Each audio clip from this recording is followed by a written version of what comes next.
श्री स्वामी समर्थ, जय जय स्वामी समर्थ, अवधूत चिंतन श्री गुरुदेव दत्त. स्वामी महाराज तुमच्या सर्व चांगल्या इच्छा पूर्ण करोत ही स्वामींच्या चरणी प्रार्थना करते आणि आजच्या एका नवीन अशा व्हिडिओला पुन्हा एकदा सुरुवात करते. आता तुम्हाला माहीतच आहे की दरवर्षी नित्यनियमाने आपण प्रकट दिनाचा सोहळा हा पार पाडतो किंवा आपण प्रकट दिनाची सेवा करतो. आता तर 2024मध्ये 21 मार्चपासून 10 एप्रिलपर्यंत स्वामी महाराजांच्या प्रकट दिनाची आपण सेवा करू शकतो. मग याच्यामध्ये काय काय आपण सेवा करू शकतो किंवा स्वामी महाराजांच्याकडून आपल्या ज्या काही इच्छा असतील त्या इच्छा पूर्ण करण्यासाठी आपण काय काय करू शकतो हे आपण या व्हिडिओमध्ये जाणून घेऊयात.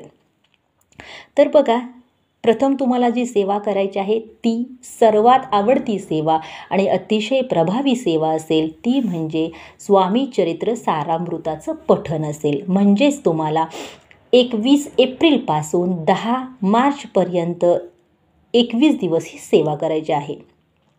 आता बघा, याच्यामध्ये तुम्हाला 2 गुरुवार येणार आहेत, म्हणजे गुरुवार आणि बुधवार येणार आहेत. म्हणजेच जे नित्यनियमाचे 9 गुरुवार करत असतील किंवा 11 गुरुवार करत असतील यांच्यामध्ये ही सेवासुद्धा येणार आहे.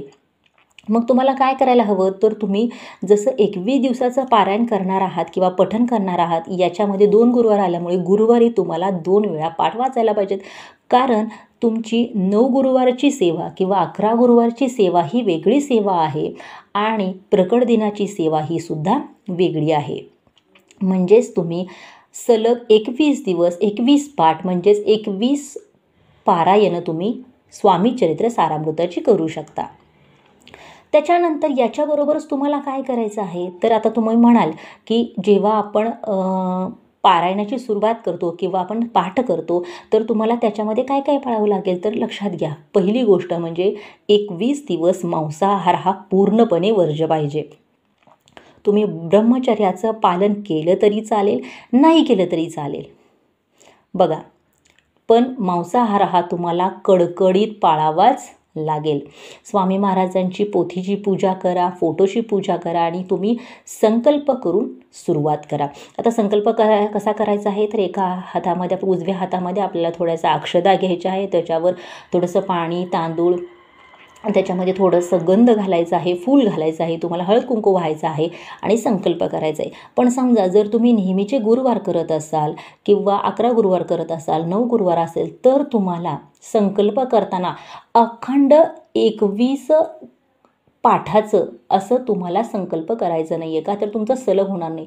यासाठी तुम्ही काय करू शकता, जर तुम्हाला गुरुवारी 2 वेळा पाठ करता येत असेल तर अवश्य करा आणि जर गुरुवारी करता येत नसेल तर तुम्ही 21 मार्चला चालू करण्याच्या ऐवजी तुम्ही आधीसुद्धा 2-3 दिवस सेवा ही चालू करू शकता. म्हणजे तुम्हाला दररोज 1 पाठ असा करता येईल. म्हणजे नेहमीप्रमाणे तुम्ही संकल्प करू शकता आणि पाठाला सुरुवात करू शकता. तर तुम्ही जेव्हा पारायणाला सुरुवात करणार आहात तेव्हा तुम्हाला आदल्या दिवशी मंदिरामध्ये जायचं आहे किंवा मठामध्ये केंद्रामध्ये जायचं आहे आणि स्वामी महाराजांना एक नारळ आणि खडीसाखर अर्पण करून तुम्हाला प्रार्थना करायची आहे की स्वामी महाराज, माझ्याकडून तुम्ही फक्त 21 पारायणाची किंवा 21 स्वामी चरित्र सारामृताचे जे काही पाठ आहेत तर ते पूर्ण करून घ्या, अशी फक्त आपल्याला मनोभावे प्रार्थना करायची आहे. आणि जर तुम्ही केंद्रात किंवा मठात जाणार नसाल तर घरातसुद्धा महाराजांच्या पुढे तुम्हाला नारळ आणि खडीसाखर ठेवायची आहे आणि प्रार्थना करायची आहे आणि पारायणाला सुरुवात करायची आहे.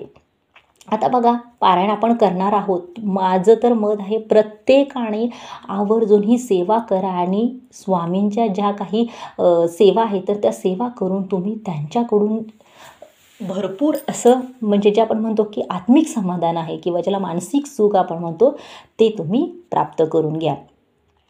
याच्यानंतर तुम्हाला अजून दररोज 11 वेळा तारक मंत्र म्हणायचा आहे. त्याच्यानंतर दररोज 11 वेळा स्वामी समर्थ नामाचा जपसुद्धा करायचा आहे. म्हणजे जर तुम्ही प्रकट दिनाच्या निमित्तानं ह्या जर सर्व सेवा जर केल्यात तर स्वामी महाराज तुम्हाला काहीही मागण्यास लावणार नाहीत. म्हणजे न मागता सुद्धा तुम्हाला सर्व काही देतील. प्रकट दिनाच्या आता तुम्ही म्हणाल की हे हा जो व्हिडिओ आहे तर हा आधीच आहे, म्हणजे ज्यांचे गुरुवार चालू असतील तर त्यांच्यासाठी तुम्ही आधीच ही सेवा चालू करू शकता आणि म्हणून एवढ्यासाठी हा व्हिडिओ बनवलेला आहे. बघा, जसं तुम्हाला जमेल तशी सेवा करा आणि तुम्हाला काहीही जरी जमलं नसेल तर तुम्ही जेव्हा तुमची कामं करत असाल, मग तुम्ही स्वयंपाक करताना असाल किंवा तुमची इतर घरगुती कामं असतील, ती कामं करत असतानासुद्धा अखंड स्वामी नामाचा जप करा. तुम्हाला जशी जमेल तशी सेवा करा, भोळी भाबडी सेवा करा आणि याच्यामुळे स्वामी महाराजांची अखंड कृपाही तुमच्यावर राहणार आहे आणि तुमच्या ज्या काही सर्व आणि चांगल्या इच्छा आहेत ह्या स्वामी महाराज नक्कीच पूर्ण करतील. जर तुम्हाला व्हिडिओ आवडला असेल तर व्हिडिओला नक्की लाईक करा आणि शेअर करा आणि कमेंट बॉक्समध्ये श्री स्वामी समर्थ अवश्य लिहा. झालेली सेवा स्वामींच्या चरणी रुजू करते. श्री स्वामी समर्थ. जय जय स्वामी समर्थ.